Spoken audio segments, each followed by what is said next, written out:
budget reform is not an option. It's a necessity.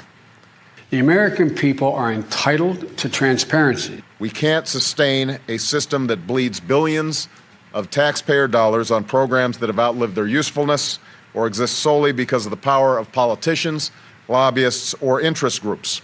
They're entitled to be able to figure out where their dollars are going, and they're entitled to accountability to make sure that we're using the dollars for what we said it was for. We are going to go through our federal budget, as I promised during the campaign, page by page, line by line, eliminating those programs we don't need and insisting that those that we do need operate in a sensible, cost-effective way. What should be easy is getting rid of the pointless waste and stupid spending that doesn't benefit anybody.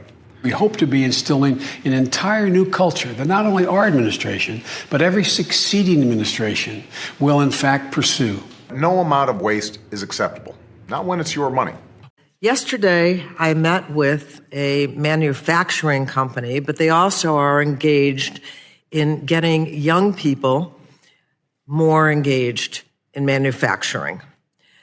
So I asked them, so how many of those students that are signing up and want to do this, how many are women? And they said, well, I know there's at least 13% or something. It was a low number.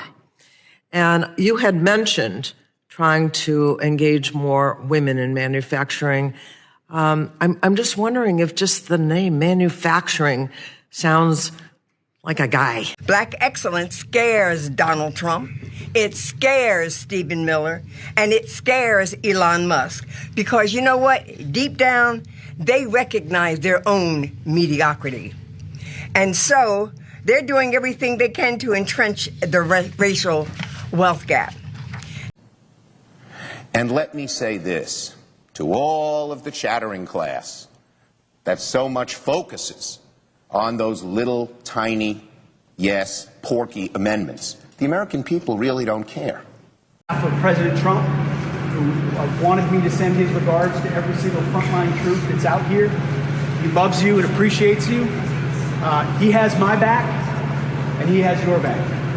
We're not going to ask you to do anything that we ultimately won't give you everything available to finish that fight.